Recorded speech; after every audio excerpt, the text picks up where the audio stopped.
La précaution standard qu'on va traiter dans cette présentation est l'hygiène de l'environnement. La survie des micro-organismes dans l'environnement de soins dépend de plusieurs facteurs, comme la température, le type de surface, la présence d'humidité et de nutriments.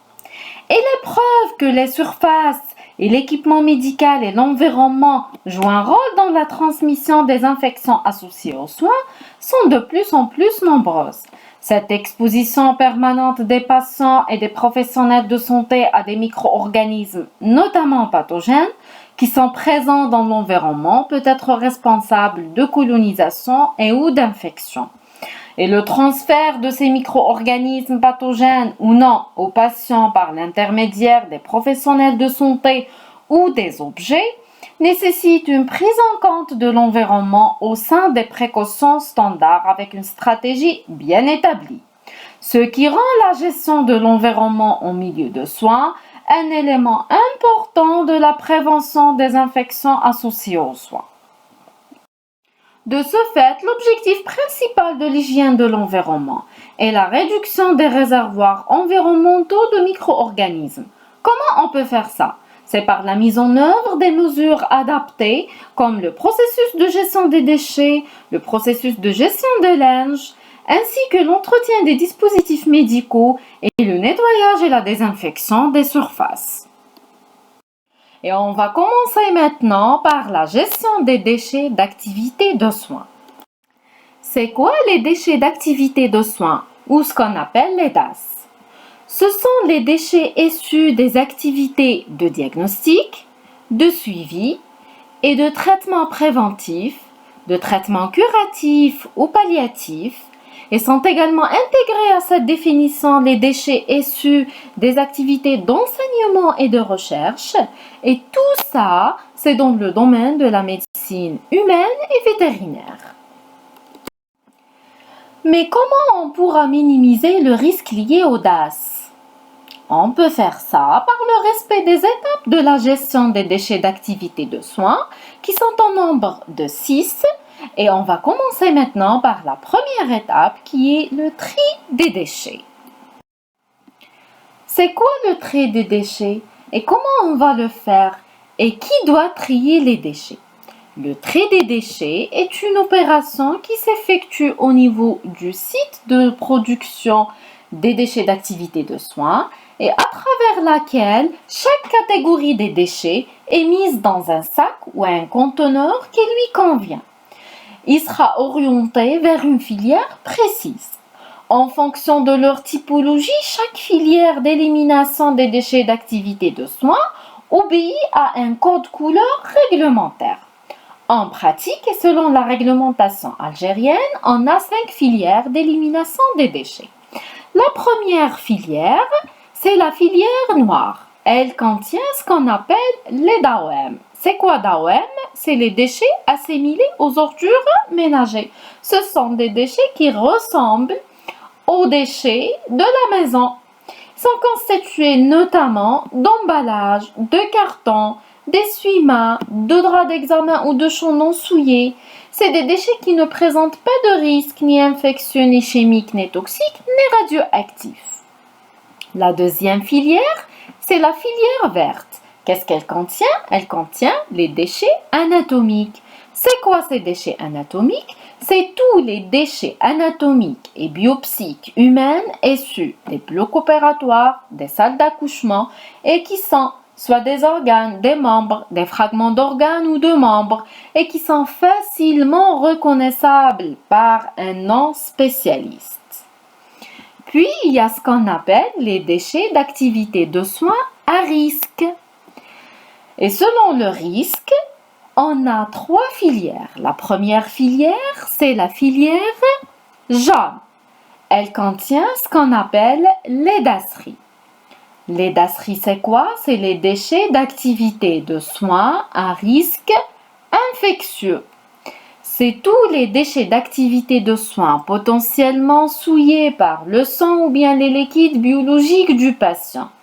Donc, c'est des déchets qui risquent de contenir des micro-organismes ou bien leurs toxines et qui sont susceptibles d'affecter la santé humaine. La deuxième filière des déchets d'activité de soins à risque, c'est la filière rouge. Qu'est-ce qu'elle contient? Elle contient des déchets d'activité de soins à risque chimique et toxique. C'est des déchets de nature à porter atteinte grave aux personnes qui les manipulent et à l'environnement. Elle englobe les produits anticancéreux et leurs métabolites, les déchets contenant des métaux lourds, les médicaments avariés ou périmés, les solvants et les désinfectants, les films radiologiques, etc. La troisième filière des déchets d'activité de soins à risque, c'est la filière blanche. C'est les déchets d'activité de soins à risque radioactif. Qu'est-ce qu'elle contient? Elle contient les déchets contaminés par le matériel de diagnostic radioactif, comme les produits de contraste radioactifs utilisés en radiologie. Donc, c'est ça les 5 filières des déchets avec les 5 codes couleurs noir, vert, blanc, rouge et jaune. Maintenant, il faut retenir que l'élimination des déchets produits fait partie intégrante du soin. On ne peut pas la séparer du soin. Le deuxième élément, c'est que les déchets doivent être triés au fur et à mesure du soin. Donc, cette première étape, qui est le tri des déchets, est la responsabilité du producteur du soin. C'est qui le producteur de soins? C'est le soignant, que ce soit médecin, infirmier, sage-femme, radiologue, technicien de radiologie, quel que soit son statut. Du moment qu'il va produire des déchets, il est responsable du tri des déchets. C'est pas la technicienne de surface qui va trier les déchets, c'est le producteur de soins. Donc, tout soignant doit assurer le tri des déchets qu'il a produits immédiatement sur le lieu de soins. La deuxième étape de la gestion des déchets d'activité de soins est le conditionnement. Maintenant, comment on conditionne les DAS? Chaque catégorie de déchets doit être conditionnée d'une manière distincte dans un emballage approprié et en respectant les codes couleurs qu'on a déjà présentés dans la partie consacrée à la typologie des DAS. Mais vu la spécificité du risque infectieux lié aux DASseries, leur fréquence en milieu de soins, on va détailler les différents types de DASseries et les conditionnements spécifiques pour chaque type.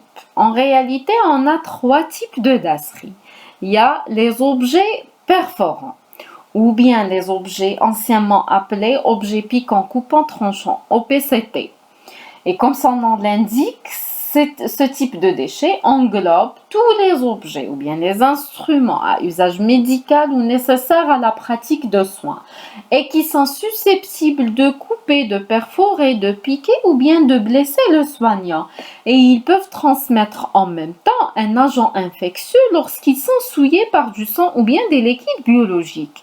Ces objets perforants doivent être éliminés immédiatement après utilisation. Il ne faut jamais les laisser traîner dans l'environnement. On doit les éliminer directement dans des boîtes en plastique ou bien des collecteurs jaunes qui doivent être disponibles juste à côté du lieu de soins. Par exemple, si je suis en train de soigner une plaie, une infirmière est en train de soigner une plaie, elle doit porter le collecteur sur le chariot de soins. Donc, on a dit que c'est des objets qu'on doit les éliminer immédiatement dans des boîtes ou bien des collecteurs jaunes. Et on ne doit jamais les laisser sur le plan de travail pour les trier ultérieurement parce que ça va nous exposer à un risque de blessure ou bien de contamination de l'environnement. Le deuxième type, c'est les DASseries mous. C'est les objets qui étaient en contact avec le sang ou bien les liquides biologiques humains, mais qui ne sont pas perforants. Et ça englobe les compresses, les tubulures qui contiennent des liquides du sang ou bien des liquides biologiques du patient. Ces déchets sont à éliminer dans les sachets jaunes. Le troisième type, c'est les dasseries liquides ou bien les dasseries qui contiennent une quantité importante de liquide et qui sont à éliminer soit dans des fûts et des jerrycans jaunes pour les déchets liquides ou bien dans des sachets jaunes doublés avec un carton pour les dasseries qui contiennent une quantité importante de liquide. Mais pour tous les types de conditionnement, il y a quelques règles à respecter. Il ne faut jamais les compacter pour gagner de l'espace, ni trop remplir le sac ou bien le collecteur, parce qu'il y a une limite de remplissage indiquée sur les boîtes ou bien les sachets par un trait noir qui précise la limite de remplissage qu'on ne doit pas dépasser. Il ne faut jamais aussi désadapter les aiguilles à la main, car on risque de se piquer accidentellement, mais plutôt on doit utiliser les encoches du couvercle de la boîte jaune pour les désadapter. Sur le couvercle de la boîte jaune, il y a des encoches. On peut les utiliser pour désadapter les aiguilles et il ne faut jamais faire ça par nos mains directement. La troisième étape, c'est la collecte. C'est le fait de collecter les déchets d'activité de soins depuis le site de production des déchets jusqu'à la zone de stockage. La quatrième, c'est le stockage. Tout établissement de soins doit disposer d'un lieu pour stocker les déchets d'activité de soins en attendant de les traiter. Le transport en cinquième position qui couvre le transport des déchets du site de stockage au site de traitement. Et la sixième étape, qui est la dernière, c'est le traitement des déchets. Pourquoi on trie les déchets d'activité de soins? Selon les différentes filières, les 5 filières qu'on a déjà vues. C'est parce que le devenir et le traitement des déchets d'activité de soins diffèrent selon la filière d'élimination. Les dasseries suivent une procédure qui s'appelle la banalisation. En résumé et en 2 mots, la banalisation, c'est une sorte de stérilisation des déchets. Les déchets d'activité de soins à risque chimique et toxique doivent subir un traitement spécifique qui dépend du type de la substance. Les déchets d'activité de soins à risque radioactif sont à récupérer par des centres spécialisés. Les pièces anatomiques sont à enterrer. Les DAOM suivent le même circuit que les déchets des ménages, les déchets de nos maisons, et vont vers la décharge publique. On passe maintenant à la deuxième mesure d'hygiène de l'environnement qui est la gestion du linge.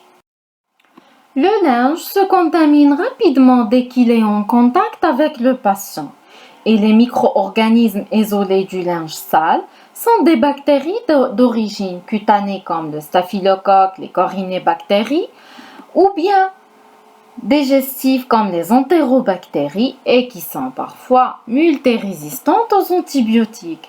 Donc le linge sale peut contaminer les mains, la tenue vestimentaire des soignants et l'environnement. Et de ce fait, il peut participer à la transmission croisée des micro-organismes. Il y a plusieurs types de linge à l'hôpital. On a essentiellement 2 grandes catégories, le linge plat et le linge en forme. On va commencer par le linge plat, où on a 2 autres catégories. Le grand plat, qui englobe les draps, les couvre-lits, les alaises et les chants.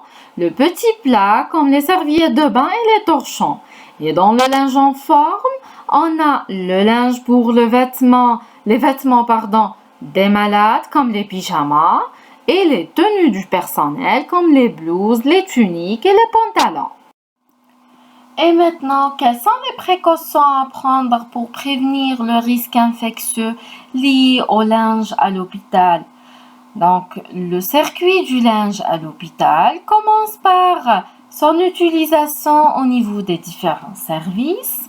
suivi par son tri, puis son transport jusqu'au lieu de traitement qui s'appelle la buanderie, puis sa livraison de nouveau aux différents services où il sera stocké jusqu'à nouvelle utilisation.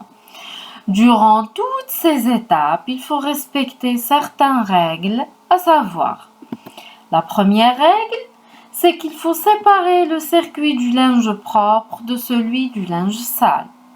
Il faut réaliser une hygiène des mains avant la manipulation du linge propre et après la manipulation du linge sale. Il faut éviter tout contact entre le linge sale et la tenue professionnelle. Il faut porter des gants à usage unique lors du contact avec le linge souillé par le sang et les liquides biologiques du patient et ne pas porter les mains au visage au cours du travail.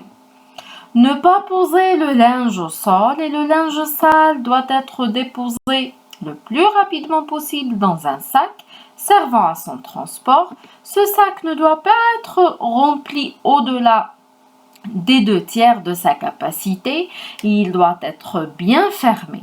Il ne faut jamais traîner les sacs de linge sur le sol, mais effectuer leur transport dans un chariot strictement réservé à cet usage.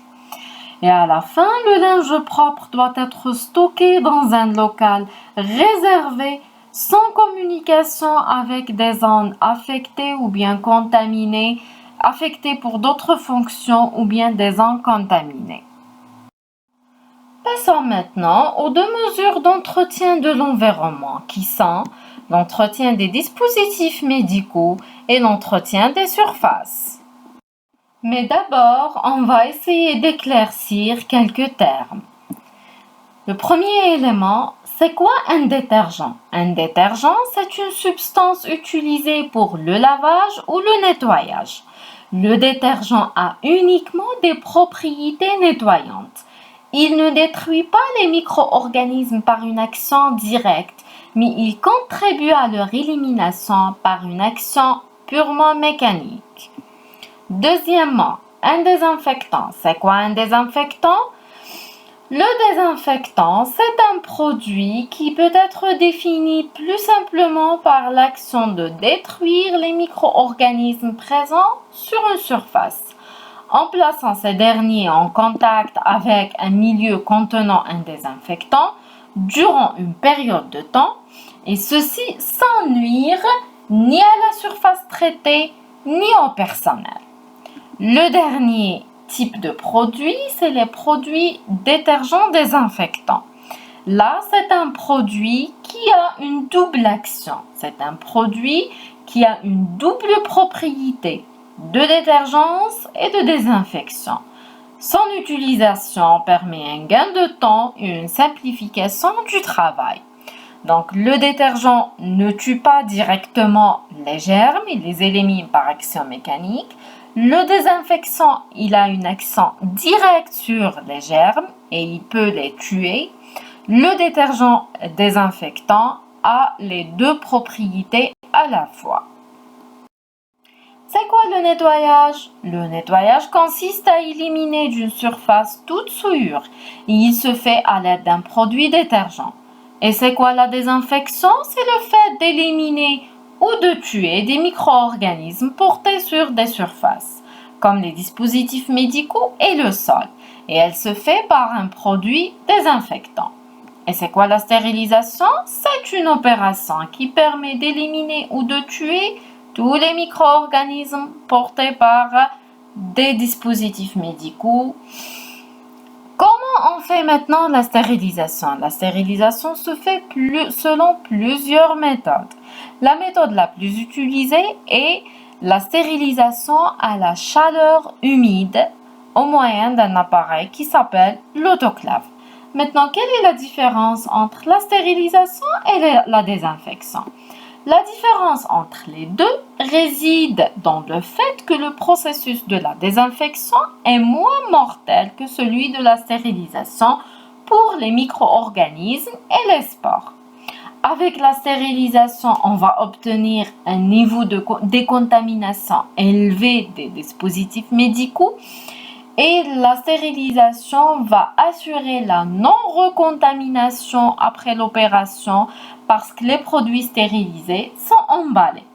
Par contre, avec la désinfection, on va réduire d'une façon significative le nombre de micro-organismes présents au moment de l'opération. Donc, c'est un résultat momentané. On va voir maintenant le cercle de Skinner, qui est une théorie de nettoyage qui part du principe que pour laver d'une manière optimale, il faut respecter l'équilibre entre 4 facteurs. C'est quoi ces 4 facteurs? Le premier, c'est la température de l'eau à laquelle est ajouté le produit. Le deuxième élément, c'est l'action chimique de ce produit ajouté. Le troisième, c'est le temps de contact nécessaire pour que le produit agisse. Et à la fin, le quatrième facteur, c'est l'action mécanique apportée sur la surface traitée, comme le brossage. Et voici quelques règles à respecter pour optimiser l'utilisation des produits détergents et désinfectants.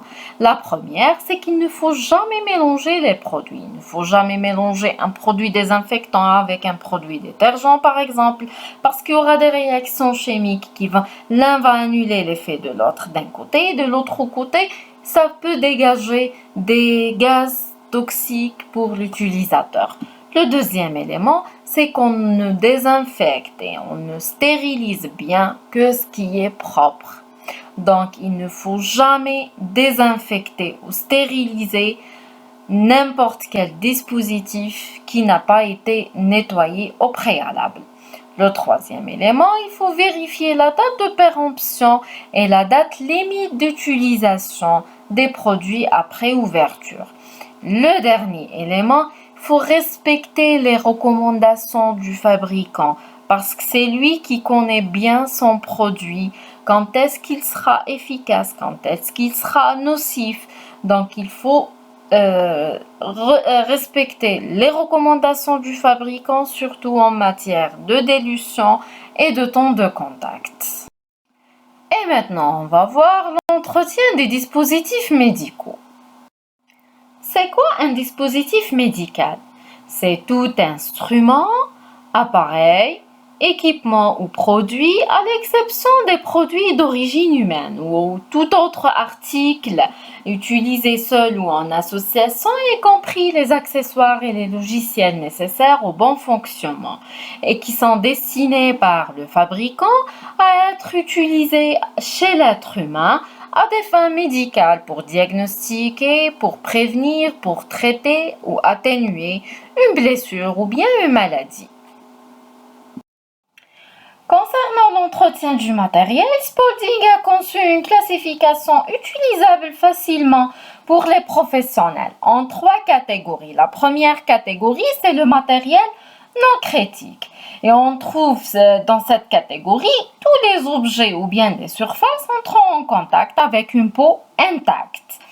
La peau est alors considérée comme une barrière suffisante vis-à-vis des micro-organismes. Par exemple, parmi les objets non critiques, on trouve les stéthoscopes, les marteaux à réflexe et les tensiomètres. Et ils relèvent d'un traitement de bas niveau ou bien de niveau intermédiaire. Qu'est-ce qu'on fait? On fait soit un nettoyage, soit une désinfection de niveau bas ou bien de niveau intermédiaire. La deuxième catégorie, c'est le matériel semi-critique. Et là où on trouve tous les éléments pouvant se trouver en contact avec les muqueuses ou bien la peau lésée. Et ils comprennent les lames de laryngoscope, les bronchoscopes et certains endoscopes. Ces éléments peuvent transmettre facilement les agents pathogènes et devraient être exempts de tous les micro-organismes. Bien qu'un petit nombre de bactéries soient tolérées, les objets semi-critiques doivent être nettoyés méticuleusement et désinfectés avec un désinfectant de haut niveau avant l'utilisation sur les patients. La troisième catégorie, c'est le matériel critique. Et là où on trouve tous les objets qui entrent en contact avec les tissus stériles ou bien le système vasculaire. En effet, ils présentent un risque élevé d'infection. s'ils sont contaminés par des micro-organismes. Cette catégorie comprend les instruments chirurgicaux et les cathéters vasculaires et urinaires. Pour cette catégorie, l'idéal est d'utiliser des dispositifs médicaux à usage unique. À défaut, ils doivent être stérilisés. Et on va voir maintenant les étapes de l'entretien des dispositifs médicaux. D'abord, après toute utilisation d'un dispositif médical, il faut directement l'émerger dans un bac qu'on appelle bac de pré-désinfection. Qu'est-ce qu'on met dans ce bac? On doit mettre un produit détergent désinfectant dilué dans de l'eau selon les recommandations du fabricant. Pourquoi on fait cette étape de pré-désinfection immédiatement après l'utilisation? D'abord pour éviter la contamination de l'environnement et le deuxième élément pour éviter la sécheresse des sérosités et du sang sur le dispositif médical. Après le temps de contact recommandé par le fabricant qui est en général entre un quart d'heure et 20 minutes, on doit rincer le dispositif médical, puis on doit le nettoyer avec un produit détergent et une action mécanique, un brossage par exemple, écouvillonnage par exemple des canaux, c'est nécessaire. Donc après cette étape de nettoyage, on doit rincer une deuxième fois notre dispositif médical. Puis, selon le type de dispositif médical, il y a deux possibilités. Soit pour les dispositifs thermosensibles qui sont sensibles à l'action de la température, ils peuvent être dégradés par la température. Ce type de produits, comme par exemple les endoscopes, vont subir une désinfection. On va les immerger dans une solution dans un bac qui contient un désinfectant dilué avec de l'eau, bien sûr selon les recommandations du fabricant. Puis on va le laisser pendant une période de contact, puis on va le rincer, puis on va le sécher et à la fin, si on va l'utiliser immédiatement, il est prêt après le séchage pour l'utiliser. Si l'utilisation va être différée, on va le conditionner, le stocker dans un endroit propre, mais il faut refaire les étapes de la désinfection jusqu'au séchage si on va l'utiliser après 12 heures. Donc, si l'utilisation du dispositif est différée, on doit refaire les étapes de la désinfection jusqu'au séchage. Donc, pas de conservation de la désinfection dans le temps.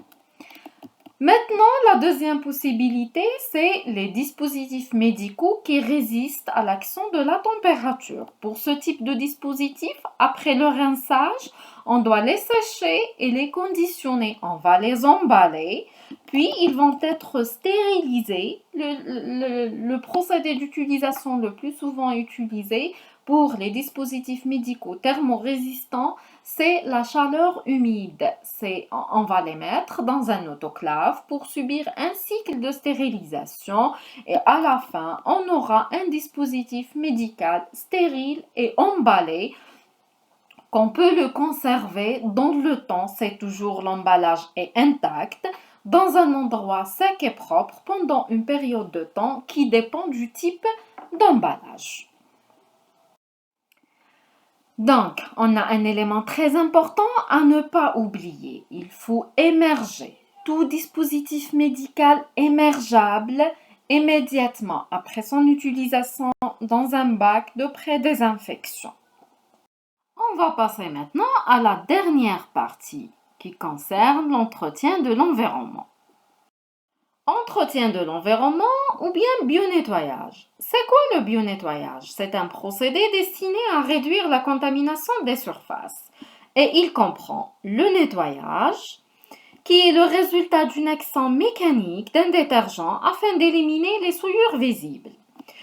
Et le résultat est un aspect macroscopiquement propre. Donc, l'objectif du nettoyage, c'est de maintenir un niveau de propreté visuelle. Le deuxième élément, c'est la désinfection qui est le résultat d'une action chimique ou thermique afin d'éliminer les micro-organismes. Donc, au niveau de l'hôpital, le risque lié aux surfaces n'est pas le même au niveau de tous les services. Le risque au niveau d'un bloc opératoire n'est pas le même qu'au niveau d'une consultation. C'est pour cette raison qu'il y a la notion de zone à risque. Les zones au niveau de l'hôpital sont classées selon le risque infectieux. Et du fait que les surfaces contaminées risquent d'entrer en contact fréquemment avec les mains, la désinfection doit se faire selon cette notion de zone à risque et selon le niveau de risque au niveau de chaque zone. Et on ne peut contrôler la désinfection de l'environnement que par un contrôle microbiologique. L'hôpital est classé selon le niveau de risque en différentes zones. Il y a la zone 1, c'est la zone où le risque est faible et elle englobe les services d'administration, les salles de réunion et de formation, les halls, les bureaux. La zone 2, où le risque est moyen, c'est les salles d'attente, les consultations, les bureaux qui se trouvent au niveau des unités d'hospitalisation, les offices alimentaires, la zone 3, où le risque est élevé. Et elle englobe les services de médecine, de chirurgie, la néonate, la pédiatrie. La zone 4, c'est la zone où le risque est très élevé. Elle englobe les blocs opératoires, les blocs d'obstétrique, les blocs d'imagerie interventionnelle, les unités de greffe, les laboratoires de virologie et de bactériologie. Donc, selon ces niveaux de risque, les indications du bionettoyage diffèrent d'une zone à une autre zone.